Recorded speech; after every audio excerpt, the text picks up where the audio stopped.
Olá pessoal, tudo certo com todos? Espero que sim. Bom, a gente vai tratar hoje, retomando, né, a parte de morfologia externa, a gente vai tratar então do nosso próximo órgão aí, o conjunto de tecidos, que é a folha. Lembrando que a gente já teve uma aula anterior sobre introdução geral, assim, a ideia das espermatófitas como um clado, né, como um grupo monofilético, então dei uma revisada nisso, lembrando quem são as espermatófitas, né? E um pouquinho da história evolutiva delas, um pouquinho de história também da formação da raiz e do caule, alguns passos evolutivos importantes, né, e padrões morfológicos gerais. E vocês já viram toda a parte de morfologia interna, também de folha. Então, a ideia hoje é que a gente recomece aí com uma série de aulas aí sobre folha, filotaxia, etc. E depois a gente vai para a flor, que é o órgão mais importante para essa disciplina. Mas hoje a gente vai ficar na questão da folha. Bom, lembrando que a gente já falou disso aqui, lá no esse fóssil aqui, o Psilophyton, a gente já viu numa aula anterior, né? E lembrando que esse fóssil foi encontrado lá no Devoniano. Ele é um dos fósseis mais antigos que tem uma série de estruturas muito importantes aí, de sinapomorfias, né, que são desses grupos mais terminais das plantas hoje em dia, mas que apareceram pela primeira vez num clado como esse daqui. E aqui a gente vai falar de folha, né, de folha verdadeira, a gente já falou do surgimento da folha, alguma coisinha antes, né? Mas assim, lá no Devoniano, um pouco antes do Devoniano, né? Se a gente olhar para esse gráfico aqui, a gente tinha algas e protozoários, né? A largura da imagenzinha aqui nos diz a diversidade do grupo, né? A quantidade de registros no registro fóssil, né? Algas tem parelho aí em toda a história evolutiva do nosso planeta, com exceção daquela invaginaçãozinha ali, que aquilo ali é um grande evento de extinção que vocês já viram com o Marco, provavelmente, né? E vejam que as plantas, a partir daqui das briófitas e tal, que vocês estão estudando, já estudaram com a professora Nelson, vocês veem que a partir daqui, que é quando tem o surgimento de folhas, né, ou estruturas semelhantes às folhas, é que tem uma diversificação enorme de todas as plantas aqui. E vejam que gimnospermas e angiospermas, que juntas formam as espermatófitas, né, que é o nome da disciplina, tem uma diferença bem grande de tempo de surgimento. Aí, né? As gimnospermas são muito anteriores às angiospermas. E olhem só que coisa interessante essa figura aqui, para vocês interpretarem ela. Ó. Vejam, por exemplo, esse grande grupo aqui, né, e esse grupo aqui, né, junto com esse grupo menorzinho aqui. Esses três grupos aqui, eles eram muito abundantes no registro fóssil, lá do Devoniano, até o final do Jurássico, ou até o final do Triássico aqui. E depois esses grupos de plantas eles desapareceram, né, do registro fóssil e hoje em dia não existem mais. Então vejam que, apesar de hoje a nossa grande diversidade de plantas do planeta todo ser de angiospermas, a gente tinha uma diversidade muito grande de gimnospermas aí que foram extintas, né? E elas foram as pioneiras, na verdade, nessa questão de utilização do mesofilo, né, daquela ideia toda de aparelho fotossintético da folha, para, enfim, como grande vantagem evolutiva. Né? Bom, no registro fóssil a gente tem as progimnospermas, que a gente já falou um pouquinho sobre elas. Eu falei do Archaeopteryx, né, com S, que é parecido com o Archaeopteryx com X, que é aquele fóssil bonitinho de dinossauro, entre aspas, né? Bom, o Archaeopteryx é um dos fósseis mais importantes que a gente tem no registro, porque ele é muito, ele tem uma abundância muito grande de exemplares, né? E ele tem exemplares muito bem preservados, muito bem conservados no processo de fossilização, como essa impressão de folhas aqui, esse fóssil, essa fossilização por impressão aqui. Bom, se vocês olharem essa planta, ele parece uma folha de samambaia, não parece? Se vocês lembrarem algumas que vocês viram ou estão vendo com a Nelsa aí, ele lembra uma chamada fronde, né, de samambaia. Uh, Provavelmente esse aqui é o ancestral que tem um estado mais plesiomórfico da folha das espermatófitas. Revisem o que é plesiomórfico. A gente falou lá numa aula presencial ainda, antes dessa questão toda aí da pandemia. A gente falou sobre apomorfia e plesiomorfia. A apomorfia, ou estado apomórfico, é quando é um estado derivado de um caráter evolutivo. E plesiomórfico é um caráter mais basal, mais, entre aspas, primitivo. Está errado falar primitivo, né, e mais evoluído, mas enfim, vocês conseguem entender daí o que é primitivo. Essa folha aqui é a folha mais, aspas, primitiva aí das espermatófitas, né? E está nesse registro fóssil aqui. São esses apêndices terminais aí, com folhas espiraladas ou decussadas. A gente vai ver o que é decussado em breve aí, quando a gente falar mais a fundo sobre folha das angiospermas, principalmente. Então, hoje em dia se assume que as folhas compostas surgiram a partir dessa arquitetura aqui. A gente vai ver o que é a folha composta em breve. Vocês já viram alguma coisinha, mas a gente vai ver o que é a folha composta em breve. Bom, lembrando, toda folha de uma espermatófita, ao menos, né, tem uma coisa chamada estômato. E lembrem que os estômatos, vocês já viram com a Eliane a estrutura de estômatos, né, e vocês vão ver mais além isso, mais a fundo ainda em outras disciplinas, em fisiologia, vocês vão ver a importância do estômato e tal. E quem seguir carreira acadêmica vai para essa área, vai estudar muito estômato, é uma estrutura muito interessante. E deu muito certo, digamos assim. Olhem só, olhem para essa filogenia aqui, para essa árvore, né? Aqui a gente tem um estômato surgindo nesse ponto aqui. Então, desse clado aqui, ó, que são os fungos, ó, aqui, mas desculpa, fungos não, perdão, musgos, né? Aqui, musgos. Dos musgos para frente, todo mundo tem estômato. Ou seja, qualquer planta, organismo fotossintetizante verde, né, que a gente encontrar no planeta, tem estômato. E as plantas com sementes, as espermatófitas, estão lá no ápice desse cladograma aqui, na ponta do cladograma, no final do cladograma. Então, o estômato surgiu muito, muito antes delas, né? Então, elas herdaram isso de muitos ancestrais aí e tal. E daí uma pergunta para vocês, né, que eu faria em aula para a gente debater sobre isso. Se eu afirmar que o estômato é uma sinapomorfia das espermatófitas, isso está certo ou errado? Dei uma pensada aí. Bom, o que é uma sinapomorfia, né? A gente já falou sobre isso, dei uma revisada no conceito, mas sinapomorfias, assim, de forma sucinta, né, são características apomórficas ou derivadas de um grupo monofilético, de um clado, né, que são as novidades evolutivas daquele clado ali, que são compartilhadas pelos membros daquele clado. Por exemplo, eu tenho aqui, ó, um pontinho que é surgimento da heterosporia. E a heterosporia também surgiu aqui. Então eu tenho a heterosporia, que é a formação de esporos masculinos e femininos, né, diferentes, surgindo duas vezes de forma independente na filogenia. Esses grupos que têm heterosporia, vocês já viram ou estão vendo com a Nelson, que são parte dessas licófitas aqui. E o resto dos grupos que têm heterosporia são as plantas com semente, basicamente, né, e mais um grupo irmão ali. Então isso aqui não é sinapomorfia desse grupo, isso aqui não é sinapomorfia desse grupo, se a gente for levar senso estrito de sinapomorfia, porque ocorreu mais de uma vez na filogenia. Os estômatos não são sinapomorfia das plantas com sementes, porque eles surgiram muito antes. Eles são sinapomorfia de todo esse grupo enorme aqui. A partir do ponto que tem estômato, vou tentar fazer uma figurinha aqui, eu pego todos esses grupos aqui, ó. Então o estômato é uma sinapomorfia de todo esse grupo aqui que eu circundei, e não só de plantas com sementes, certo?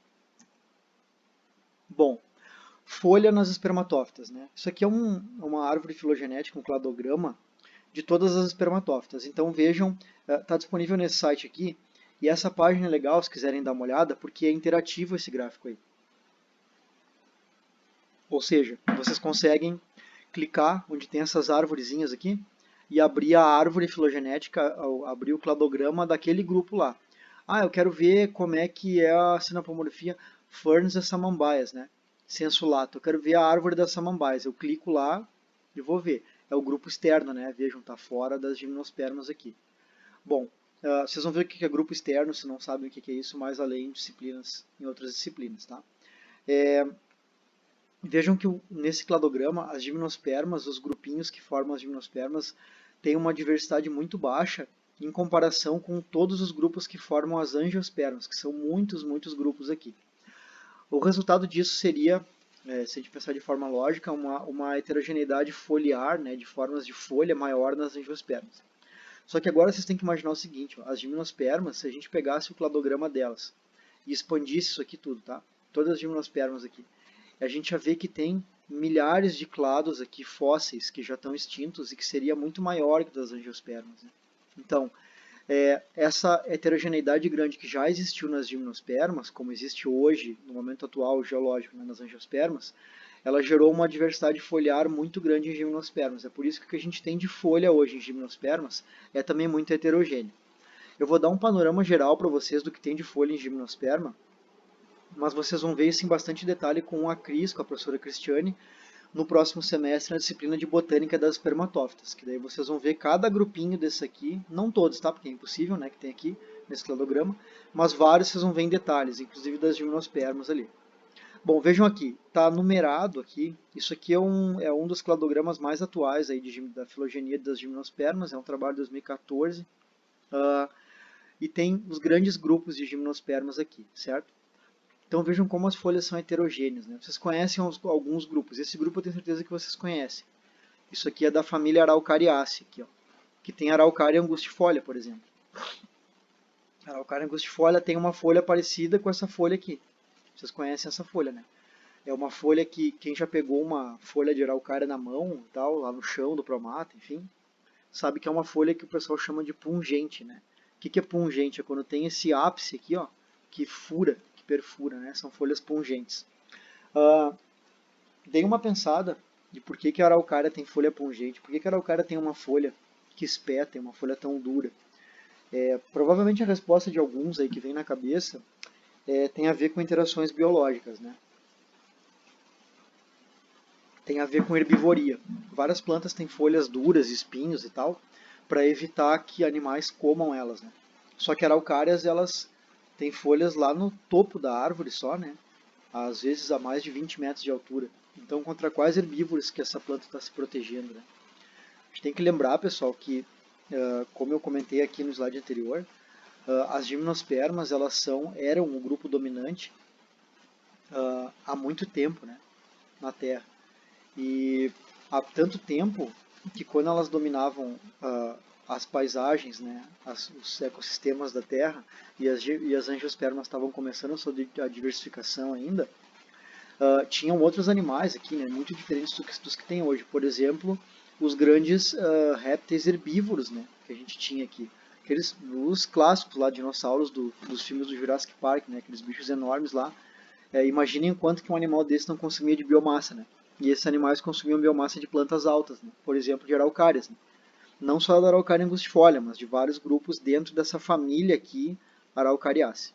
Tá? Então, esse é só um exemplinho para vocês pensarem que as adaptações que a gente vê nessas plantas hoje, muitas delas são derivadas de o que o pessoal chama em predação de fantasmas, né, dos predadores. Nesse caso aqui seria um fantasma do herbívoro que não existe mais. Bom, vocês também conhecem essa planta aqui. Isso aqui são folhas ou acículas, né, folhas aciculares de pinos. Né? Onde é que está Pinus? Está aqui, a família Pinaceae. Então, Pinus está aqui dentro, está aqui o gênero Pinus, ó, aqui. Opa, risquei por cima, mas enfim. Tem vários outros gêneros, né, na família Pinaceae que vocês vão ver com a Cris. E, pessoal, uma coisa importante. Se a gente tivesse tendo essa disciplina, se eu tivesse ministrando essa disciplina no hemisfério norte, nos Estados Unidos, no Canadá ou até também na Europa, né, a gente daria um foco muito grande para gimnospermas. Por quê? Principalmente na América do Norte, eu tenho uma contribuição muito grande de várias gimnospermas, essas aqui, para a flora de lá. Aqui no Brasil, eu tenho muito poucas espécies de gimnospermas, né? Muito poucas, né? Então, a ênfase é muito menor, tá? Talvez vocês já tenham visto também essa planta aqui, que é uma Cicadácea, tá aqui. É o gênero Cicas, esse aqui. Essa planta é da África, originária da África, mas ela é utilizada como ornamental no mundo inteiro. Tem na PUC várias plantas dessas aqui.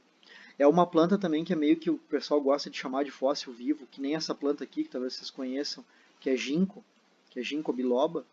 Não vou dar spoiler dessa planta, a Cris vai trabalhar com vocês, mas vejam que só tem uma família inteira Ginkgoaceae, que só tem uma espécie, ginkgo biloba, coisa maluca. Né? Essa planta aqui, ela não mudou muito em termos morfológicos há vários milhões de anos. E cicas é a mesma coisa. Então, essas plantas aqui, cicas, ginkgo, alguns pinos também, e araucária, fora essas outras que estão aqui, elas conviveram, digamos assim, coexistiram com aqueles animais pré-históricos lá, ou melhor, não muito mais do que pré-históricos, né? Com aqueles grandes animais herbívoros que existiam na Terra nas eras geológicas anteriores. Né? e o que elas existem hoje em termos de morfologia, que elas têm de morfologia foliar, é em grande parte derivado dessas pressões aí.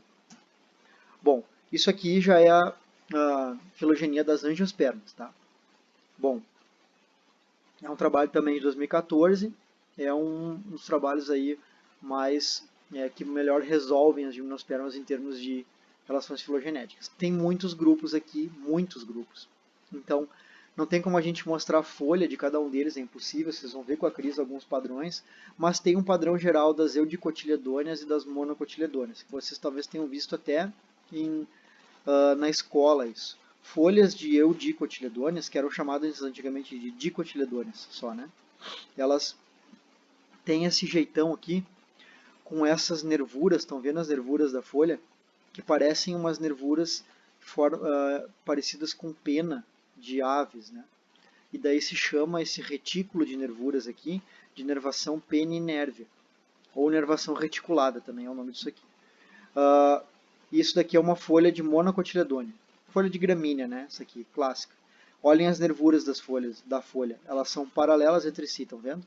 Isso é uma nervação paralelinérvia, certo? Então, nervação paralelinérvia, ou folhas paralelinérvias, e folhas com nervação reticulada ou peninérvia. É uma diferença assim que dá para identificar o grande grupo de planta de cara quando a gente vê uma folha. Tem exceções, óbvio, né? Quase tudo em biologia tem exceções. Quando o pessoal fala que não tem exceção, geralmente é porque não sabe. Lembrando, a gente trabalhou com raiz antes, né?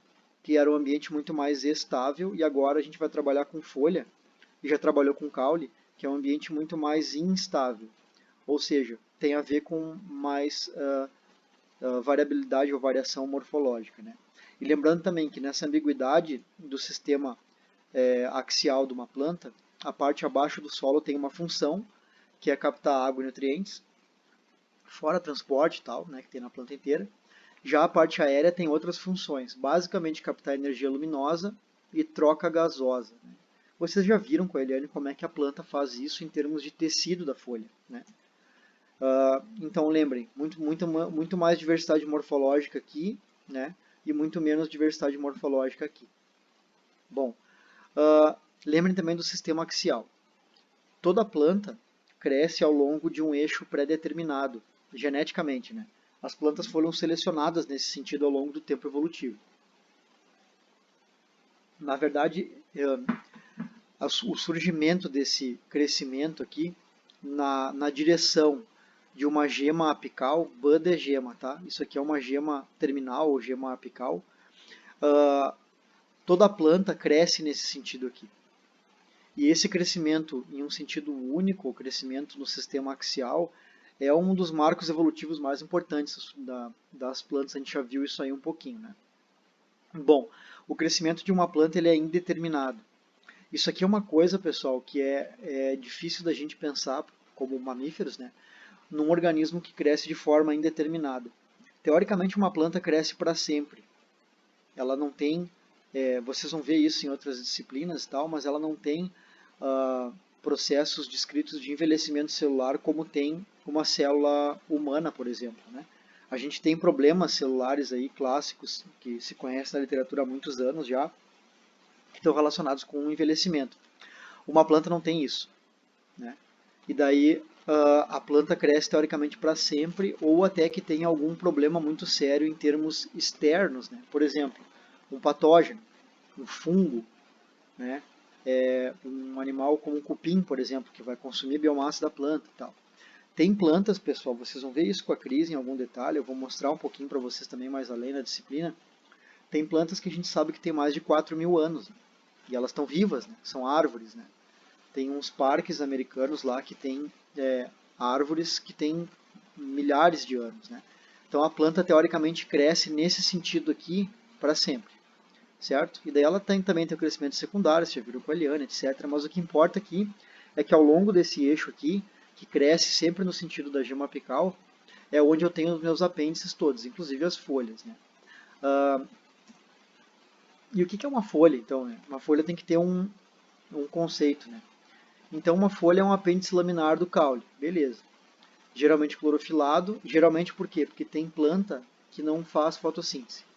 E sim, tem, né? A gente já viu, inclusive, um exemplo. Quando a gente trabalhou na aula de raiz, eu mostrei para vocês uma raiz austorial. Tem uma revisada lá. Aquela raiz austorial é de uma erva de passarinho, que é uma planta que a gente tem aqui, tem nos parques aqui na Redenção, tem e tal, no Parcão lá tem, em cima de árvores, né? É uma planta parasita, ou parasítica, né? Tem hábito parasítico. Ela tem aquelas raízes que sugam floema, portanto ela não faz fotossíntese, a folha é branca, não tem clorofila. E isso aqui é o mais importante, a folha tem crescimento limitado, diferente do caule, né? O caule tem crescimento indeterminado. O caule cresce, o que o pessoal chama em latim de ad aeternum, né? Ele tem crescimento indeterminado. A folha não, a folha é produzida numa gema, lembrem, a folha sempre é produzida numa gema. Pode ser uma gema lateral, né, ou axial, como está dizendo aqui, ou uma gema terminal, mas vai sair uma folha de uma gema sempre de um nó, a gente já viu isso. E o crescimento da folha é limitado. Eu não tenho, por exemplo, o crescimento de uma folha de forma análoga ao caule, né? Enquanto a planta conseguir produzir tecido, ela vai crescendo aquela folha. Por exemplo, uma planta que está num ambiente de muita sombra, ela poderia produzir uma folha de tamanho indeterminado. Uma folha enorme que captasse o máximo de luminosidade lá embaixo. Isso não acontece, o crescimento da folha é programado. Parece meio idiota falar isso, sim, mas não é, pessoal. Tem organismos que têm um crescimento que não é limitado como o nosso. A gente tem que pensar sobre isso sempre, né? E a folha não, tem uma programação genética que tem inclusive uma plasticidade fenotípica conhecida, ou seja, cada planta tem a gente consegue determinar, se a gente fizer um trabalho ecológico, experimental com aquela planta, o tamanho mínimo e máximo que ela consegue produzir de folhas, né? Então tem um controle genético bem fino sobre isso. Função da folha. Vocês já viram isso aqui e vocês sabem melhor do que eu, porque vocês acabaram de estudar toda essa parte aqui do mesofilo com a Eliane. Então, a função básica da folha é a troca gasosa e, portanto, a fotossíntese e a condução dos produtos da fotossíntese. Vocês já sabem isso melhor do que eu, então revisem isso aqui tudo e pensem no quando eu estiver falando agora de morfologia externa, que dentro de cada folha tem essa coisa incrível aqui, que é esse aparelho fotossintético, né? Que tem uma otimização incrível do uso de energia luminosa. Né?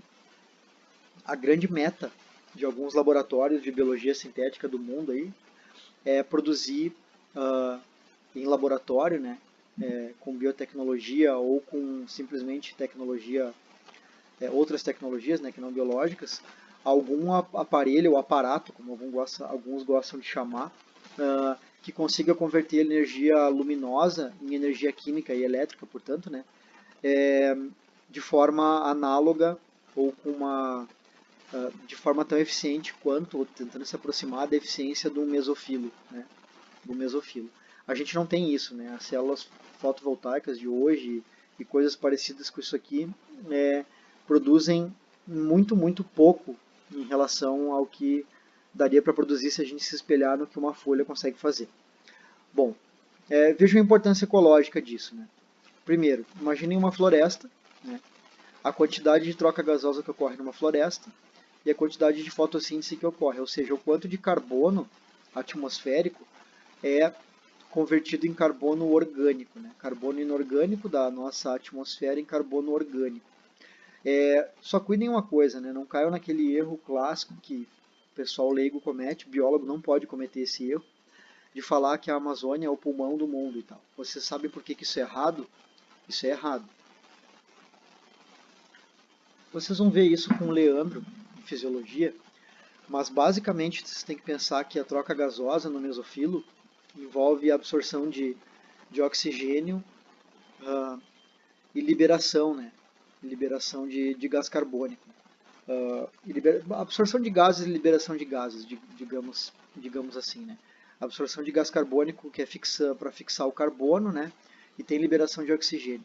Então, a planta libera oxigênio, isso é fato.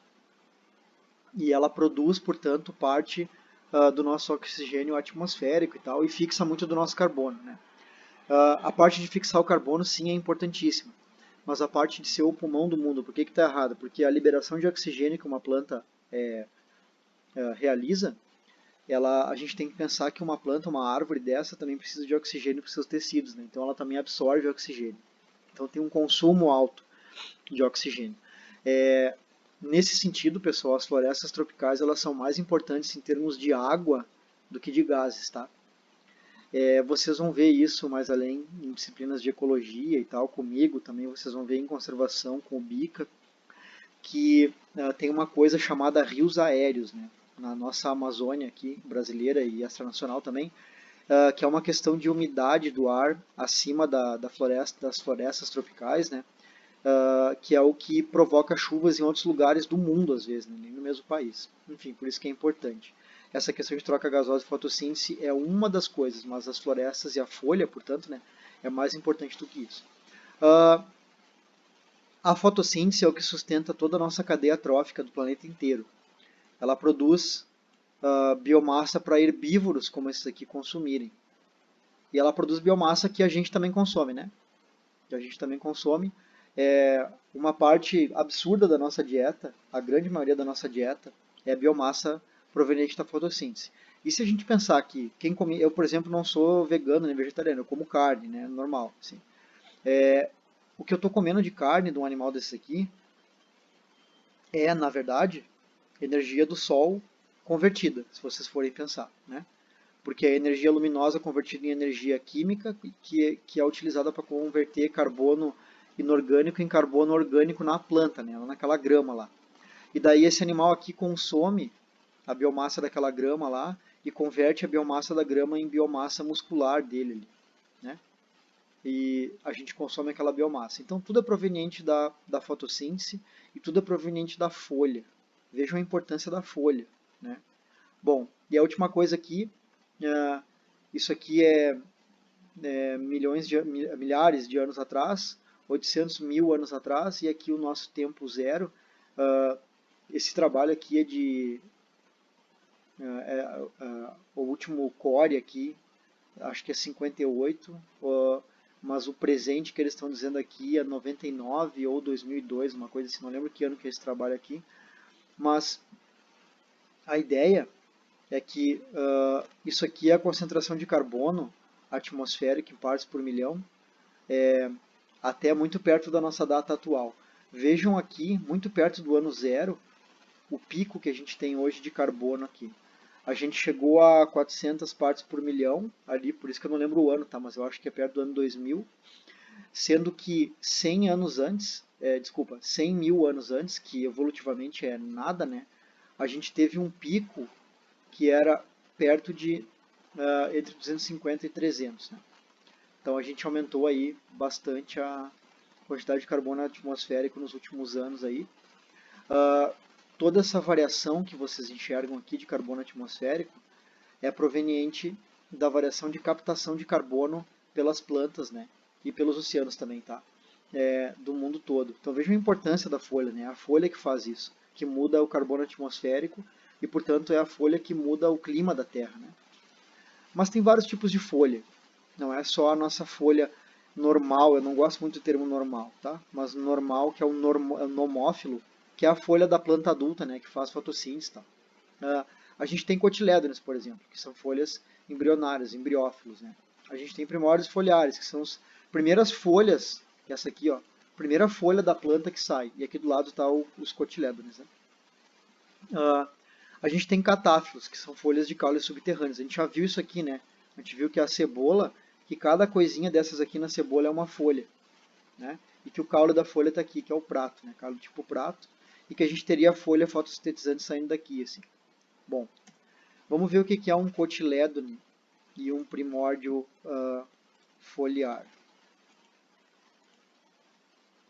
Opa, perdão.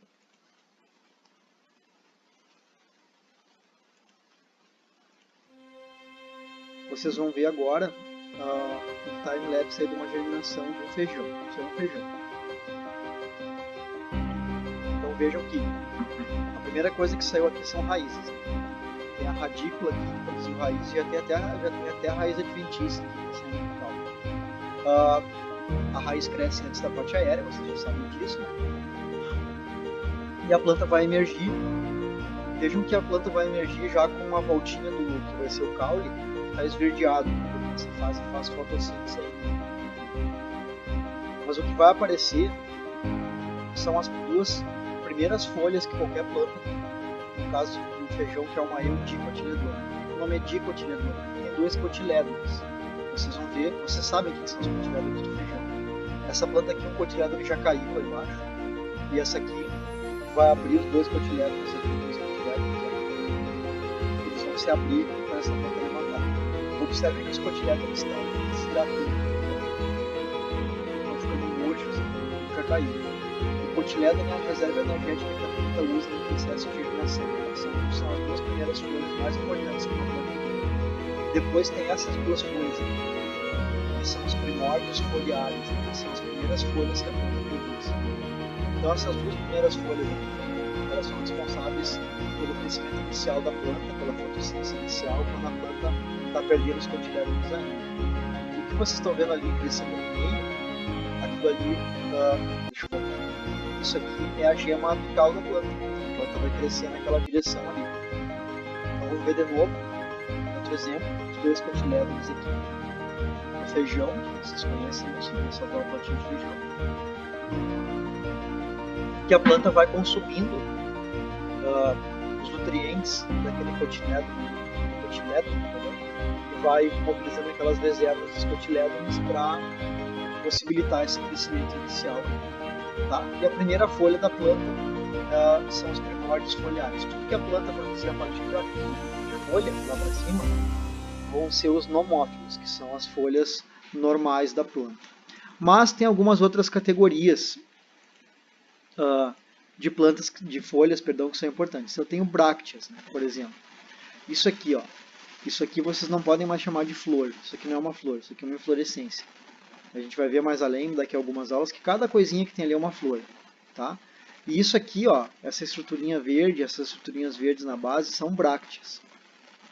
Essa planta aqui, essa planta você deve conhecer como Três Marias, ou Bougainville, enfim. Essa planta aqui, o que vocês enxergam aqui, deixa eu só mudar a cor do negocinho aqui. O que vocês estão enxergando aqui é a flor, certo? E o que tem em volta, essas 3 estruturinhas que eu botei um pontinho em cada uma, ou essa daqui, ou essa daqui, essa daqui, essa daqui, que vocês talvez achem que são pétalas, né, que isso aqui seja flor, não, são brácteas, tá? São folhas modificadas na base de inflorescências. A gente vai ver isso em detalhe, tá, pessoal? Não se preocupe. O que é um antófilo? Antos, em grego, quer dizer flor, tá? O antófilo são as folhas modificadas que formam os verticilos florais. A gente vai ver que isso aqui é uma sépala e que eu tenho aqui as pétalas, né? Sépala e pétala são folhas modificadas. Então, uma coisa que eu falo com alguma frequência é que tudo numa planta é folha. Se não é caule, raiz é folha. É folha modificada de alguma forma, tá? O que são esporófilos, né? O sufixo filo aqui quer dizer folha, né? E aqui esporo, bom, quer dizer esporo. Esporófilo é uma folha modificada que produz esporo. Vocês sabem o que é isso aqui, provavelmente. Isso aqui é uma antera. Uma antera produz pólen. A gente já viu nessa estrutura aqui de pinos, né? Isso aqui é um cone de pinos, né? Vocês já viram um cone de pinos em algum lugar, provavelmente, né? Nem que seja no Natal, como decoração de uma árvore. Um cone de pinos é uma estrutura que produz, que tem folhas modificadas, aqui, isso aqui é um megasporofilo, ó, a gente vai ver isso mais além, que produz óvulos, produz esporos, né? No caso aqui esporos femininos. E aqui do que eu falei de uma angiosperma, produz esporo masculino. Bom, inserção das folhas, né? Toda folha, isso aqui é uma folha, toda folha está inserida numa região de nó. Então isso aqui, pessoal, vocês têm que saber essa estrutura aqui. Tá? É fundamental entender o que é nó, que é essa região aqui, de onde sai uma folha e onde tem uma gema, e o entrenó, que é a estrutura que ocorre, ou o espaço, né, entre 2 nós consecutivos. Né? Isso é um entrenó. Nó e entrenó, a gente já falou sobre isso. Toda folha sai de um nó, não tem exceção. Só que vocês vão ter que cuidar uma coisa super importante, que é a diferença, que nem sempre é tão visível o entrenó como é aqui. Essa distância enorme entre nós aqui, ou desculpa, entre nós, para algumas plantas isso é visível, né? para outras não. Daí a gente tem que cuidar muito para aprender filotaxia, que é o próximo passo da aula de hoje ali que a gente já vai ver. Toda folha tem uma morfologia básica, que, assim, grosso modo tem duas partes, tá? Que é o limbo, que é a parte da folha que faz fotossíntese, que é a lâmina foliar, também chamada assim, e o pecíolo, que é a estruturinha que liga a folha no caule, né? Então aqui é o caule, isso aqui é o caule, e eu tenho essa estruturinha que liga a folha no caule, que é o pecíolo. Tem folhas que não tem pecíolo, tá? Isso aqui é uma folha de monocotiledônia, é uma grama, né? É um pouquinho diferente, tem uma lâmina foliar, que eu falei para vocês é análogo ao limbo, tá? A lâmina foliar. E eu tenho a bainha foliar, que é toda essa estrutura aqui que fica enrolada no caule da planta ali. Aqui no caso é a bainha, né? E aqui é a lâmina. E entre a bainha e a lâmina tem essa estrutura aqui, ó, que é a lígula. Lígula. A lígula é uma estrutura que não tem função conhecida fisiológica, né, ou ecológica, mas ela é super útil para identificar espécies de gramíneas, tá? Ela é taxonomicamente importante. Toda folha, ou limbo foliar, tem duas faces, sempre, né? Que é a face adaxial e a face abaxial. Eu aprendi isso, provavelmente alguns de vocês já viram isso aqui. Eu aprendi que a face abaxial é abaixo. Eu nunca mais me esqueci disso, né? E a face adaxial é para cima. Só cuidem uma coisa, se a folha está grudada no caule, ela também tem face adaxial e abaxial, né? Só que daí a parte abaxial não está para baixo, está para fora, né? Então, em termos assim técnicos mais corretos, né, a face abaxial não é a que está para baixo. A face abaxial é a que está para fora do eixo do caule, né? Então a face abaxial está apontando para fora do eixo do caule. E a face adaxial está apontando para dentro do eixo do caule, certo? Então, isso aqui é a região do pecíolo, né? A maioria não. Algumas folhas são pecioladas, ou seja, tem um pecíolo, tá ali o pecíolo. Só que eu tenho folhas que são sésseis. Lembrem, vocês já viram essa palavra provavelmente, né? Um organismo séssil é um organismo que está fixado em algum lugar, né? No caso de folha, séssio, ou estrutura botânica qualquer, séssio, é que ela está ligada diretamente no órgão. Então aqui é o caule, né? Eu tenho aqui o caule, e vejam que a folha está ligada direto no caule, não tem pecíolo. Então é uma folha séssio, tá? Não tem pecíolo. Pessoal, isso aqui eu sou obrigado a botar na aula porque na literatura o pessoal determina que tem folhas subpecioladas, né? O que quer dizer isso aqui? Quer dizer que tem um pecíolozinho pequenininho, tá? Eu não concordo com isso, tá? Para mim a folha ou tem pecíolo ou não tem. No caso dessa aqui tem, um pecíolo pequenininho, mas tem. Portanto, eu não vou cobrar isso aqui de vocês porque eu não concordo. Peciolada e céssio é binário, tá? E falar em subpeciolada para mim é como falar em uma pessoa menos grávida, não faz muito sentido, ou mais grávida, né? Ou tá ou não tá. Ou tem pecíolo ou não tem. Configuração do limbo. Pergunta que eu faria para vocês na aula presencial. Quantas folhas tem aqui na imagem 1 e quantas folhas tem na imagem 2? Pensem. Qual é a resposta que vocês me dariam em aula? Provavelmente teria respostas divergentes aí. A maioria geralmente me responde que tem duas folhas aqui. Tem uma folha aqui e tem uma outra folha aqui. Tudo isso aqui é uma folha. Mas é óbvio que vocês poderiam me dizer que aqui tem uma folha e que aqui, cada estrutura dessa aqui é uma folha. O que é perfeitamente lógico de vocês me afirmarem, não tem problema nenhum. Só que a gente vai aprender agora que isso aqui tudo, essa estrutura inteira é uma folha e é uma folha composta. E isso aqui é uma folha simples. Essa diferença que você tem que internalizar na aula de hoje. É a segunda coisa mais importante da aula de hoje. A coisa mais importante da aula de hoje é filotaxia, que a gente vê daqui a pouquinho. Bom, o limbo, então, pode ou não ser dividido em folíolos, que na literatura é chamado de pina também. Só que, pessoal, tem uma coisa muito importante. Talvez vocês tenham visto isso com a professora Nelson, que pina é sinônimo de algumas folhas, em algumas referências, né, a parte da literatura chama as folhas de algumas samambaias de pinas, né? E aí na literatura de samambaia, óbvio, está certo isso, né? Mas para angiospermas, especificamente, ou melhor, para espermatófitas, isso não está correto, tá? Pina é outra coisa, é folíolo, a gente já vai ver isso aí. Bom, eu posso ter então uma folha simples ou uma folha composta. Simples não é dividida e a composta é dividida em folíolos, tá? Só que a folha simples ela pode ter o limbo não dividido, que nem esse aqui, ou pode ter o limbo recortado. Estão vendo essa folha? Isso aqui é uma folha de carvalho, né? Tem o limbo recortado, ó, tem esses recortes aqui. Mas não é porque tem recortes que é uma folha composta. A folha composta tem o limbo dividido em folíolos separados. Então, cada coisinha dessa aqui é um folíolo, certo?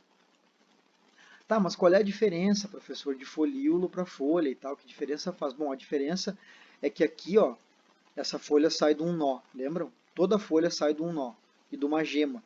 Então, uma gema produz essa estrutura aqui. Aqui na base disso aqui também tem uma gema, também tem um nó. E o nó produz essa estrutura inteira de uma vez só. Não tem uma gema em cada base de cada folíolo. Essa estrutura aqui toda é produzida de uma vez só, com o mesmo plano genético lá, né, na base do caule ali, certo? A diferença é essa. É muito importante que vocês entendam isso, tá? Tem diferença sim. Não é só morfológica, é uma diferença ontogenética, uma diferença de origem do órgão, né, da estrutura toda. A gente já vai ver essas terminologias aqui, mas o nome desse eixo aqui, onde está ligado, onde estão ligados os folíolos, é chamado de raques ou raque também. Tá? Só que agora você tem que imaginar que esse limbo aqui, ó, desse folíolo, um folíolozinho desse, ele pode ser mais dividido ainda. Ele pode ser dividido em foliólulos. O que é isso? Olhem para essa estrutura aqui embaixo. Essa estrutura aqui embaixo é uma folha. Toda essa estruturona aqui, ó, é uma folha também. É uma folha composta. Beleza. Então quer dizer que aqui, ó, tem um nó, certo? Tem um nó e uma gema que produziu essa coisona aqui. Essa estruturinha aqui, ó, é um folíolo. Essa estrutura aqui é análoga a uma dessas aqui, ó. Certo? Um folíolo aqui, um folíolo aqui. Só que esse folíolo, ele é dividido em estruturinhas menores que são os foliólulos. Então essa folha aqui ela é composta duas vezes. Né? Por isso que na literatura mais antiga o pessoal chama de folha composta, essa aqui, e de recomposta, essa daqui, que é composta duas vezes. Hoje a gente chama de folha pinnada, daí o termo pina, e bipinada, essas duas folhas aqui, certo? A gente já vai detalhar um pouquinho mais.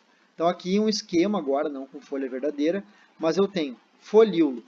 Então aqui tem a gema, né? Lá na base de qualquer folha tem a gema, tem um caule vindo aqui que produziu essa folha aqui, tem um caule que produziu essa folha aí. Beleza. Essa folha é um projeto genético singular, toda ela é produzida de uma vez só, com esses vários folíolos aqui.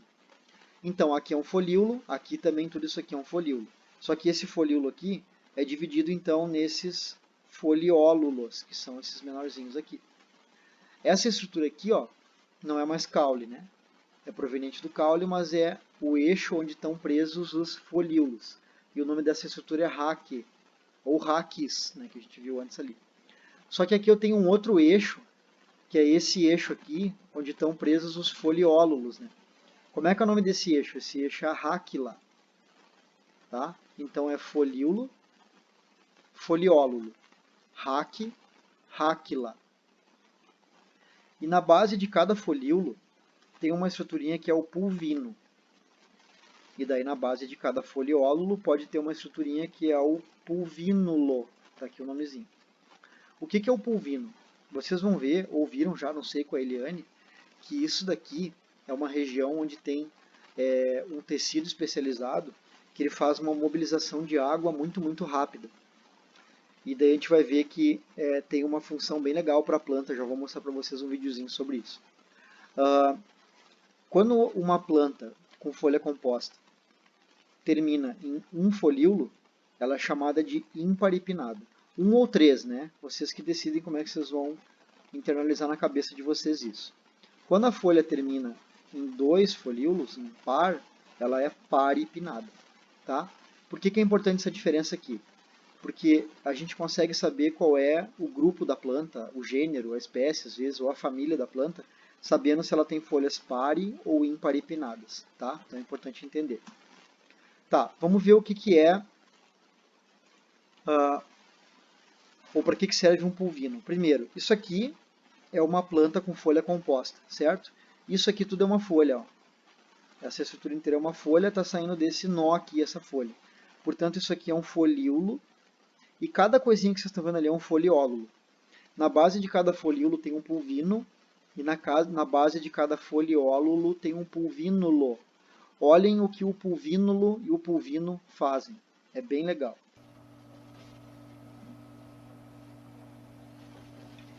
Vai ter um toque mecânico, um contato mecânico da pessoa. Então o que aconteceu ali? E olhem que legal agora.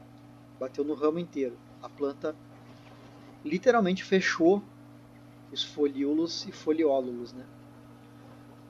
Já viram uma planta dessas? Talvez alguns tenham visto, né? O pessoal chama de folha dormideira isso aqui. Para que serve isso? Por que vocês acham que uma planta faz isso? Primeiro, quem faz isso é pulvino e pulvínulo, tá? É uma vantagem que planta com folha composta tem sobre plantas que não têm folha composta, ou que têm folha simples, né? Para que serve isso? Por que uma planta resolve fechar as folhas, né? Tem duas vantagens aí que dá para a gente explorar. Uma delas é herbivoria, né? Imaginem que um animal, um herbívoro, ele vai e entra em contato com a planta, principalmente no ramo maior que nem esse aqui fez. Ó. Mordi a planta, arranquei um pedaço fora. Várias folhas daquele mesmo ramo vão reduzir muito a área e esse herbívoro ele pode pensar que a planta está sem folha verde, sem folha para consumo. E daí ele vai para outra planta, outro indivíduo ou outra espécie até. Uma vantagem bem legal para a planta. Outra vantagem, chuva, tempestade, né, torrencial e tal, vento. Tem potencial para arrancar folhas fora. Daí a planta teria que investir de novo em produção de biomassa verde e tal. É bem caro fazer uma folha, né?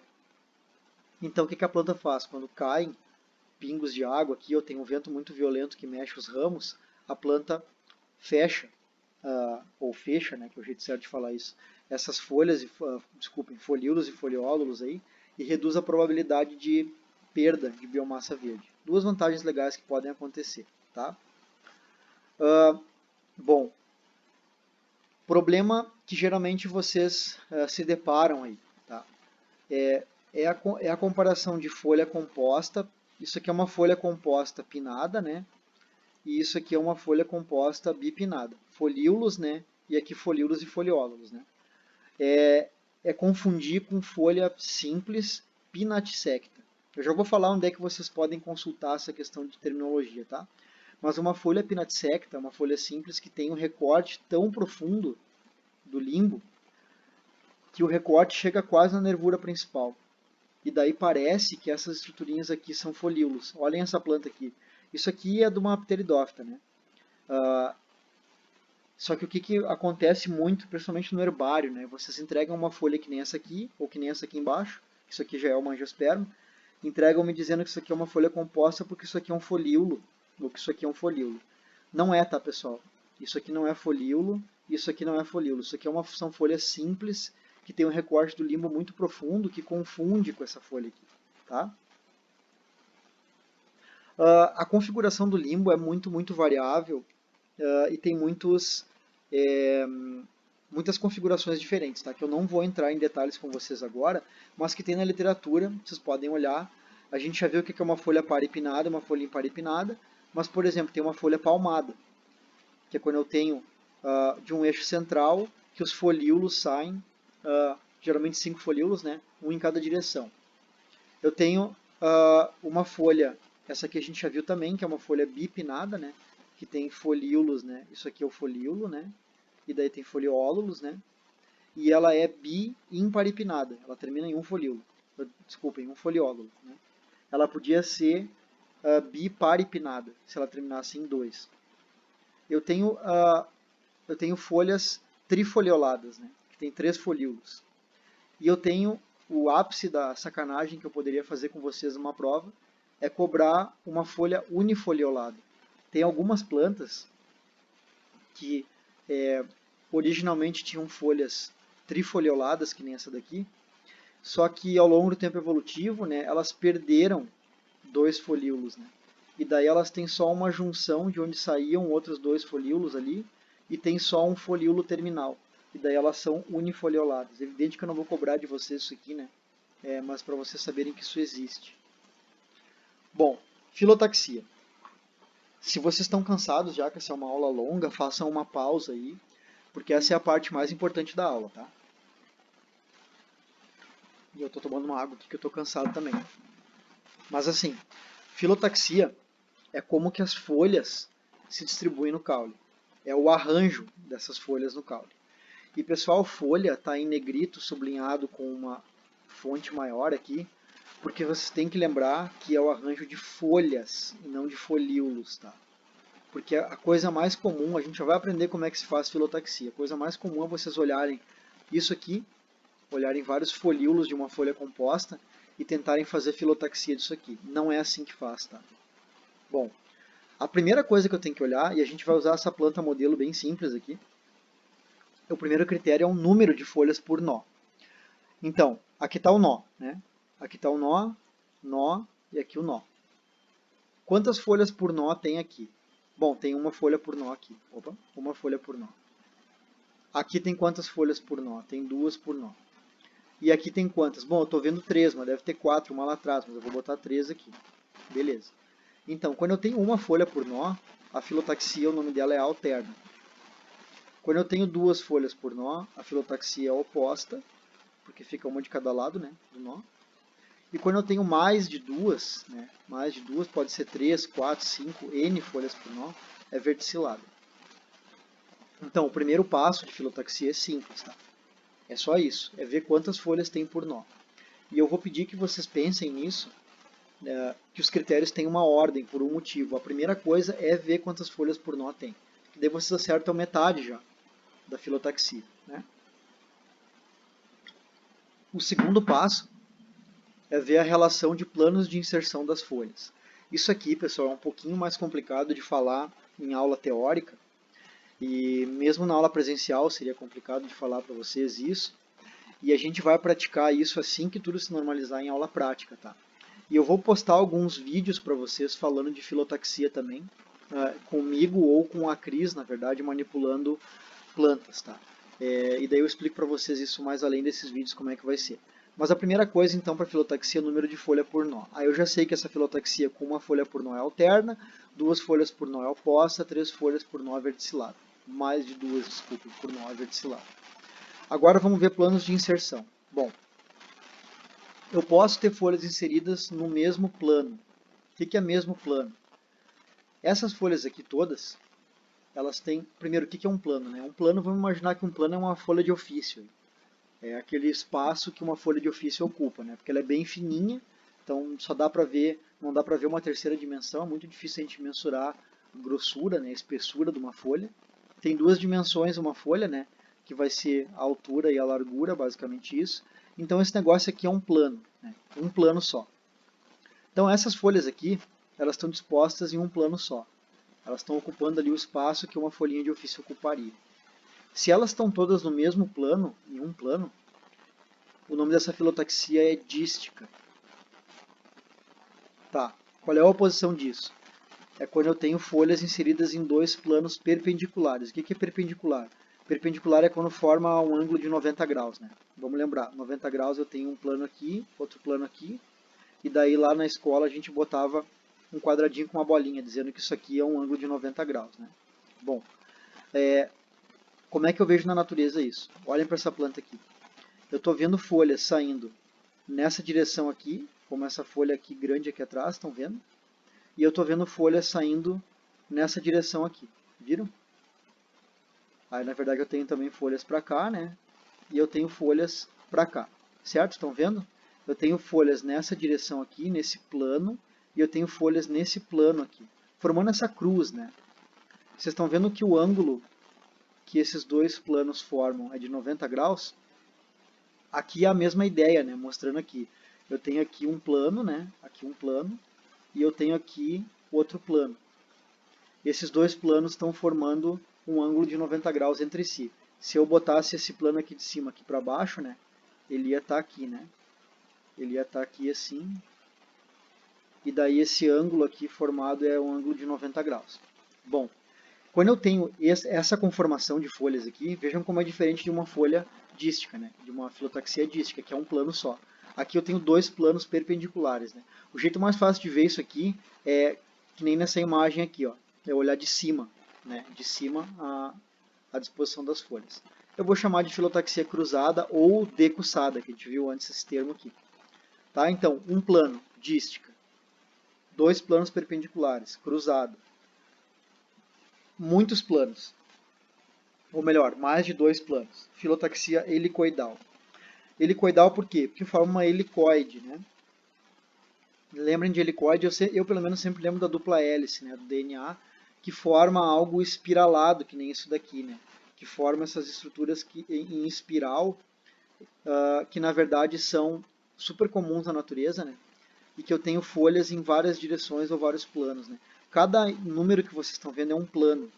Então vejam, aqui eu tenho um plano para cá, aqui eu tenho outro plano para cá, aí a 2 tem um plano para cá, a 5 tem um plano para cá, a 6 o plano dela é aqui. Então, tem planos em várias direções aí. Eu não tenho ângulo de 90 graus entre os planos, né? Eu tenho vários ângulos aí entre esses planos aí, e são várias direções, então filotaxia helicoidal. Tá, pessoal? Então, o segundo critério é esse, é o plano de inserção das folhas. Vamos juntar os dois agora para a gente produzir o que pode existir de filotaxia, tá? De qualquer planta. Com base no número de folhas por nó, eu posso ter a filotaxia alterna, oposta ou verticilada. Lembrem, verticilada é quando eu tenho mais do que duas folhas por nó. Então vejam aqui, eu tenho um nó aqui e eu tenho um nó aqui. Eu tenho várias folhas, né, nesse nó. E eu tenho várias folhas nesse nó. Filotaxia verticilada. Filotaxia alterna é uma folha por nó e oposta é duas folhas por nó, né? Plano de inserção. Se eu tenho filotaxia alterna, uma folha por nó, eu posso ter alterna dística. Olhem, eu tenho uma folha por nó aqui, nozinho, nozinho, barbada, né? Nó aqui. E todas estão no mesmo plano, estão vendo? Como se fosse isso aqui tudo uma folha de ofício aqui, um plano. E eu posso ter alterna helicoidal, ou alterno helicoidal também o pessoal chama. Olhem essa planta aqui. Eu tenho folhas saindo em vários planos, ó. Cada direção que eu estou fazendo uma imagem aqui é um plano, né? Então as folhas saem em vários planos do meu caule, que formam uma helicoide, ou uma escadinha espiral para cima. E tem uma folha por nó também. Tá? Eu posso ter uma filotaxia oposta, duas folhas por nó. Oposta dística, está lá o meu nó. Cada nó tem duas folhas, né? E todas as folhas no mesmo plano, parecido com isso aqui, ó. Só que aqui eu tenho uma folha, né? Aqui eu tenho duas folhas. E o que faltou aqui é a oposta cruzada. Quando que a filotaxia é cruzada? Lembram? É quando eu tenho um plano aqui e o meu outro plano, se eu trouxesse para cima aqui o meu outro plano, ele estaria aqui, ele forma aquele ângulo de 90 graus, né? Entre planos. Então eu tenho sempre planos cruzados, né? Entre na formação das minhas folhas aí, na distribuição das folhas ao longo do caule, certo? Então eu posso ter 5 tipos de filotaxia, né?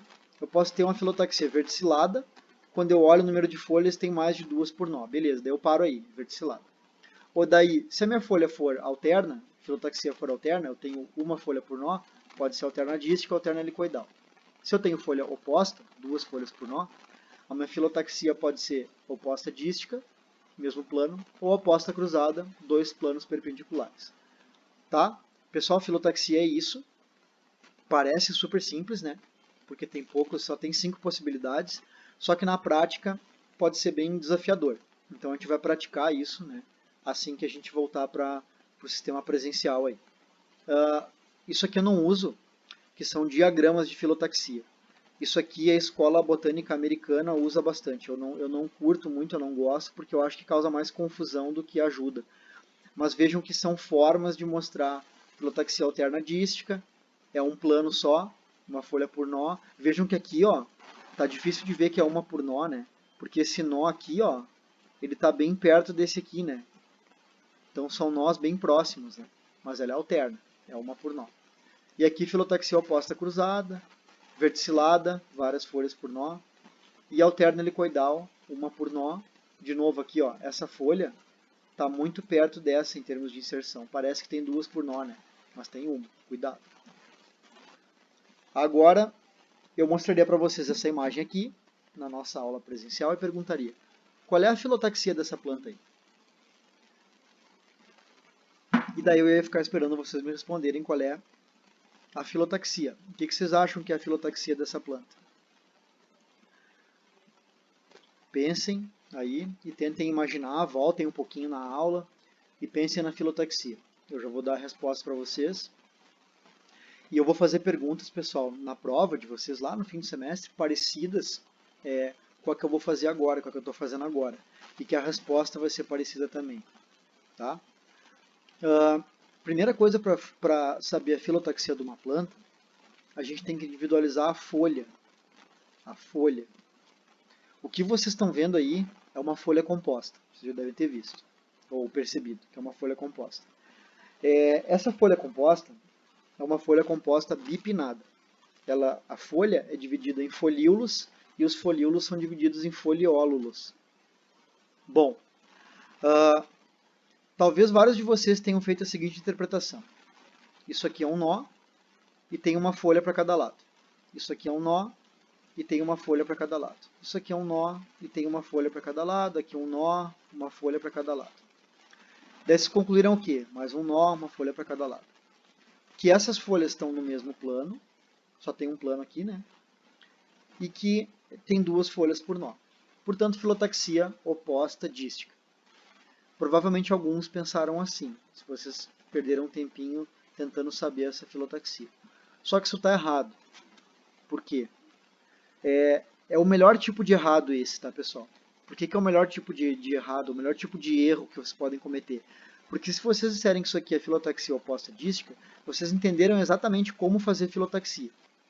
Que é olhar quantas folhas tem por nó e o plano de inserção. Isso vocês acertaram. Só que tem um problema. Isso aqui não é uma folha, né? Isso aqui é um folíolo.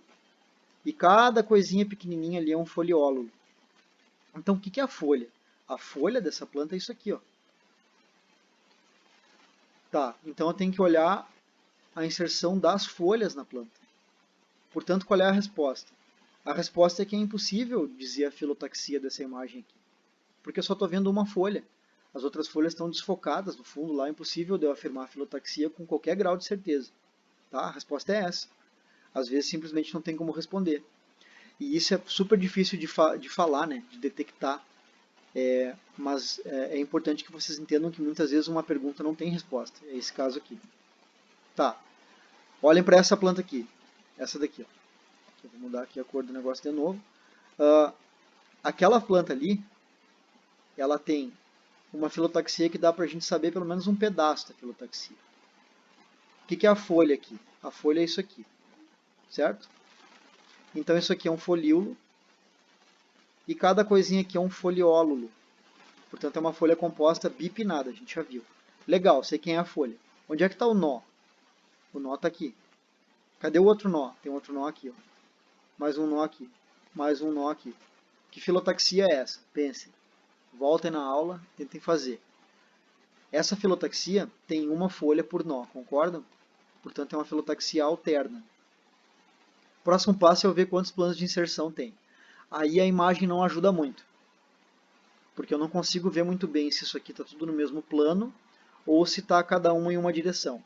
Se tiver cada um em uma direção, muitos planos, é uma filotaxia alterna helicoidal. Se tiver só em um plano de inserção, é uma filotaxia alterna dística, certo? Mas eu tenho certeza que ela é alterna. Olhem para essas duas outras imagens aqui. Eu tenho aqui uma folha e eu tenho aqui uma folha. Dois tipos de folha. Porque essa aqui é um folíolo, isso aqui é um folíolo, que está dividido ainda em foliólulos, né? Aqui eu tenho só um folíolo, né? Não está dividido em foliólulos. Isso é uma folha composta pinnada, folha composta bipinnada. Tem como ver quantas folhas tem por nó aqui? Difícil, né? Difícil de ver. E aqui tem também. Parece que tem uma por nó, né? Mas é muito complicado de ver nessa imagem aqui. Nessa planta aqui e nessa planta aqui, tem um jeito melhor da gente ver quantas folhas tem por nó e a filotaxia, que é olhar de cima, como a gente está olhando aqui. Estou olhando de cima, né? As duas plantas, né? Os dois ramos da planta. Vejam que está saindo folha em várias direções, estão vendo? em várias direções. E aqui está saindo folha em várias direções também. Se está saindo folha em várias direções, essa filotaxia não tem como ser dística, concordam? Não é um plano de inserção, são vários planos de inserção. Se são vários planos de inserção, eu tenho duas opções, né? Eu poderia ter várias folhas por nó, que seria uma filotaxia verticilada, ou eu poderia ter folhas alternas, uma por nó, e daí eu teria uma filotaxia alterna helicoidal. Nesses dois casos aqui, tá, pessoal, as filotaxias são alterno-helicoidais, tá?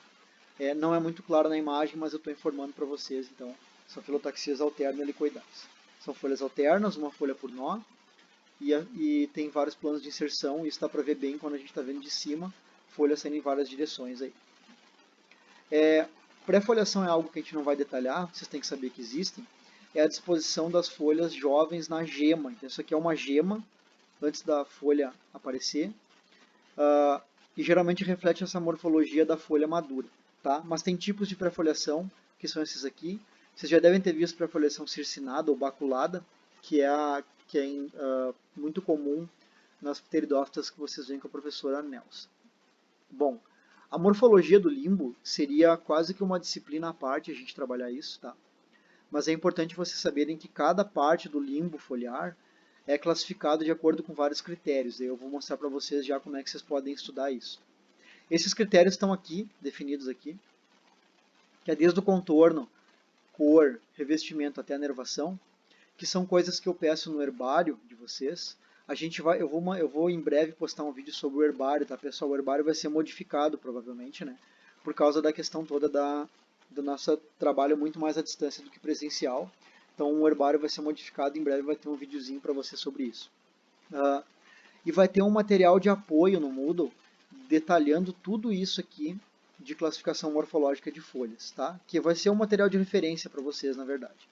E outro material de referência importantíssimo é o livro de morfologia vegetal do Lorenzi, que tem tudo que eu coloco no material suplementar também, que é basicamente orientado dessa forma aqui. Eu vou ter, por exemplo, contornos de folha, tipos de contorno, tá tudo separadinho lá no material suplementar para vocês, tá? Revestimento do limbo, isso aqui você tem que saber porque é importante. O limbo pode ter tricomas, né? A gente chama de pelo, mas está errado, né? Pelo é sinapomorfia de mamífero, né? Quando não tem nenhum tricoma, a gente chama de glabro. Glabro é quando é liso, não tem tricoma. Quando tem tricoma, eu chamo de piloso. O revestimento é piloso, tem alguma pilosidade na folha, certo? O termo pilosidade deriva de pelo, né, mas é o que a gente acaba usando para a planta também. Textura do limbo. Impossível de eu trabalhar com vocês isso à distância, porque a gente tem que sentir na mão a folha para determinar se o limbo é coriáceo, parece couro a textura dele, se é cartáceo, parece uma cartolina a folha que eu pego, é papiráceo, parece o papel a folha que eu pego, é mais fininho, e membranáceo, que é uma folha que basicamente rompe se eu fizer um pouquinho mais de força a textura. Isso aqui a gente vai praticar quando a gente voltar ao módulo presencial, mas se vocês têm folhas em casa, plantas em casa, quem mora em casa principalmente, né, pode praticar isso manipulando, né, material vegetal para ver textura do limbo foliar. Eu vou falar agora, pessoal, finalizando a aula, de algumas modificações foliares que ocorrem, para vocês verem que além da heterogeneidade brutal que tem em folhas em geral, tem também algumas particularidades bem legais. Por exemplo, isso aqui são folhas, aqui em cima, tá? São folhas de Ilex. Ilex é o gênero da erva mate, certo? Pergunto para vocês, quantas espécies vocês acham que tem aqui nessa imagem? Eu já perguntei isso para vocês na primeira aula. Isso aqui é tudo do mesmo indivíduo. O mesmo indivíduo de uma planta de Ilex pode ter folhas de todos esses tipos aqui. Isso aqui é chamado de heterofilia. É quando eu tenho diferença de morfologia foliar no mesmo indivíduo ou na mesma espécie, né? Daí depende do nível que eu estou falando. Tem extremos de heterofilia, como dessa planta do gênero Cabomba, família Cabombaceae. Se por acaso alguém tem aquário em casa, isso aqui é uma planta tipicamente utilizada em aquário, né? Só que olhem que coisa doida. Isso aqui, ó, são as folhas. Cada coisinha dessa aqui é uma folha, tá? Isso aqui são as folhas da planta que ficam abaixo da água. E isso aqui, ó, são as folhas da planta que ficam no nível da lâmina da água. Então, o mesmo indivíduo tem essas folhas aqui e essas folhas aqui. Totalmente diferente a morfologia foliar no mesmo indivíduo, para cumprir funções diferentes, é claro, né? Eu tenho gavinhas, por exemplo. Isso aqui é uma gavinha. Gavinha são aquelas estruturas que são folhas modificadas. Estão vendo que tem uma folha para um lado, do outro lado tem uma gavinha? Pois é, isso aqui era uma filotaxia que tinha duas folhas por nó, portanto oposta, que na verdade uma das folhas se modificou nessa estruturinha que é a gavinha. A gavinha serve para apoio, né, e tal, da planta. Espinho. Espinhos são folhas modificadas também, né, que geralmente tem a ver com redução de herbivoria ou com redução de perda de água, como é o caso de cactos, né. Estípula. Tem plantas que têm folhinhas acessórias na base da gema, ou melhor, na base do pecíolo. E como isso aqui é uma folha composta trifoliolada, ó, tem 1, 2, 3 folíolos, eu tenho estipelas, que são estípulas nas bases dos folíolos também. São estruturas típicas de algumas famílias botânicas e que ajudam a gente a diagnosticar aquela família botânica. Por exemplo, isso aqui é de uma leguminosa. Filódio, é essa estrutura aqui, ó. São folhas modificadas também. Isso aqui é de uma acácia. Tem alguns grupos que têm folhas modificadas em filódios. Bom, algumas modificações que ocorrem são pecíolo alado. Isso aqui é uma folha, né? Então isso aqui no meio, isso aqui que vocês estão vendo aqui é um ramo da planta, né? E eu tenho um pecíolo alado. O pecíolo da folha forma essa ala aqui. E eu tenho ráquia alada. Isso aqui é uma folha composta. E cada coisinha dessa aqui é um folíolo. Isso aqui é um folíolo, isso aqui é um folíolo, tá? E daí, entre os folíolos, eu tenho isso aqui, a raque, né? É a estrutura que sustenta os folíolos. E a minha raque tem asas, aqui, alas, né? Que são restos de limbo aqui. Essa planta aqui, pessoal, é muito peculiar. Isso aqui é um ingá. Se alguém conhece, uma planta nativa aqui da nossa região, uma árvore. Estão vendo isso aqui? Isso aqui é um nectário extrafloral. O nectário extrafloral serve para quê? Ele produz néctar, e no caso do ingá e de outras plantas semelhantes, esse néctar é consumido por formigas. As formigas caminham por essas plataformas que a ráquia alada forma e protegem essa planta de herbívoros, né? É uma relação mutualística bem legal que essas plantas têm aí. Então aqui estípulas, já falei antes, né? Eu tenho estípula interpeciolar, como essa daqui, eu tenho umas estípulas foliáceas, que nem essa aqui, eu tenho estípulas mais estreitinhas, que nem essa daqui, modificações foliares na base das folhas aí. Utrículo. Isso aqui, o gênero Utricularia, né, referente já ao utrículo, também uma planta cultivada em aquário muitas vezes, mas também tem muitas pessoas que são entusiastas de plantas carnívoras, né, chamadas plantas carnívoras, que cultivam em casa também. Só que essa aqui é uma planta carnívora diferente, que ela é de área alagada. Isso aqui é a parte que fica acima do nível da água, está aqui o nível da água, né? Eu tenho folhinhas aqui, eu tenho flores e tal. E lá abaixo do nível da água eu tenho essas estruturas aqui que são os utrículos, né? Estão relacionados com os caules abaixo da água, são folhas modificadas. Está aqui uma foto de perto do utrículo e está aqui uma imagem de microscopia do utrículo. O utrículo produz enzima digestiva e está relacionado com digestão de pequenos animais aquáticos que caem aqui dentro. Legal, né? Folha modificada que digere animais. Aí. Tu vê que coisa maluca que é a folha, né? Vocês conhecem essas plantas, né? Isso aqui é uma folha, né? Um limbo foliar de uma drósera. E eu tenho aqui tricomas glandulares, né? Ou tricomas tectores. Vocês devem ter visto isso com a Eliane. O que tem aqui dentro da ponta desse tricoma? Tem enzima digestiva. Tem substâncias adesivas e enzimas digestivas também. Essas plantas também fazem uma complementação, digamos assim, nutricional com biomassa animal. Né? Assídio. Bom, isso aqui sim é uma planta que dá para chamar de carnívoro. Tem plantas insetívoras, né, como essas aqui, né, que basicamente consomem biomassa de insetos, né, mas esse tipo de planta aqui, dentro desses assídios aqui, que são folhas modificadas também, tá sem escala, tá, pessoal? Mas esse negócio aqui é do tamanho aí, às vezes, de um antebraço de vocês, assim, é enorme. Cai mamífero aqui dentro, cai rato aqui dentro e morre aqui dentro, né? E essa planta se alimenta, na verdade, a gente sabe hoje em dia que o que ela usa, mais do que os animais que caem aqui dentro e morrem, são excrementos, fezes e urina de alguns mamíferos que sobem nessa estrutura, que tá que nem uma escadinha aqui, e lambem uma secreção adocicada que tem aqui em cima nessa folha modificada. E daí eles urinam e defecam aqui para dentro. E daí esses compostos nitrogenados são o que a planta usa. Tá? Mas também tem glândula com enzima proteolítica aqui dentro, que quebra a proteína de animais que caem aí também. Tem muita gente que cultiva em casa esses assídios aqui, tá? E tem essas plantas em casa como ornamentais. É bem comum isso aqui. Olhem para o que está acontecendo nessa imagem. É um morcego chegando numa planta dessas, numa Nepenthes. O que vai acontecer aqui, né? Por que tem um morcego indo numa Nepenthes, né? Isso aqui, pessoal, eu vou falar para vocês lá quando fizerem, ou quem já fez disciplina de ecologia comigo, eu já falei isso, né? Mas isso aqui é um exemplo típico de planta como habitat de um animal.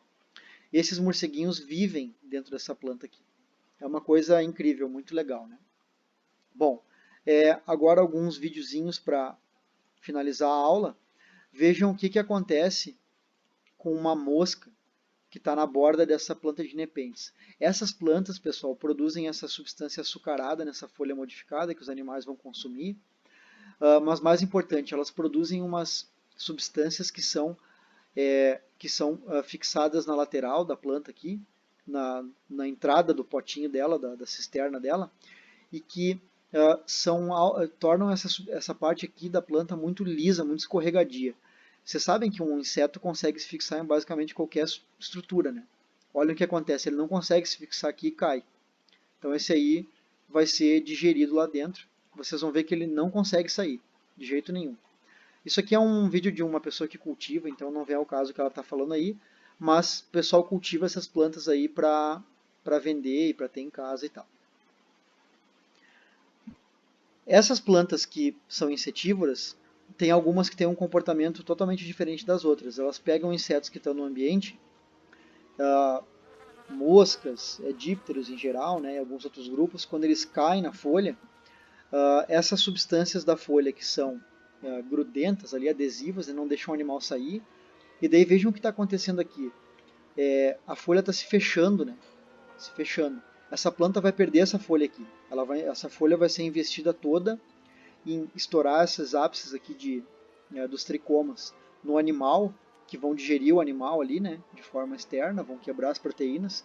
E essa folha vai ser toda reabsorvida pela planta. Essa folha não vai reabrir para capturar outro inseto. Ela vai ser fechada aqui e vai ser reabsorvida com todos os nutrientes do animal depois. Pessoal isso, mas eu tenho um pouco de agonia vendo essas imagens, né, porque eu tenho que pensar que esse animal está vivo, né, e é uma coisa meio maluca, assim, porque é uma digestão extracelular, né, que vai ser reabsorvida depois, que tem uma analogia bem interessante com o que as aranhas fazem. E vejam que algumas plantas têm folhas mais compridas, né, como essa daqui, e elas têm esse processo de enrolamento aí da folha, da digestão do animal. E esse exemplo dessa planta aqui em específico é um exemplo de uma planta que depois ela vai desenrolar essa folha de volta algumas vezes, né? Eu não sei dizer para vocês quantas vezes isso acontece, mas ela vai enrolar, digerir o animal e absorver, e depois a folha é desenrolada e reutilizada. Não são todas que fazem isso, mas algumas fazem isso, tá? Pessoal, sobre folha, era isso? Em breve eu vou postar para vocês o material suplementar também, que tem toda a parte de terminologia técnica de classificação do limbo, segundo vários critérios lá. E eu vou postar também nos próximos dias uns vídeos suplementares com imagens da gente, eu e a professora Cristiane, manipulando plantas aí, para vocês terem uma ideia melhor e a gente fazer uma substituição do que seria a nossa aula prática. E não se preocupem que a gente vai ter aulas práticas, né, até o final do semestre, e a gente vai manipular esse material em aula, então não se estressem com isso. Tá? Fiquem todos e todas bem, um abraço e até a próxima.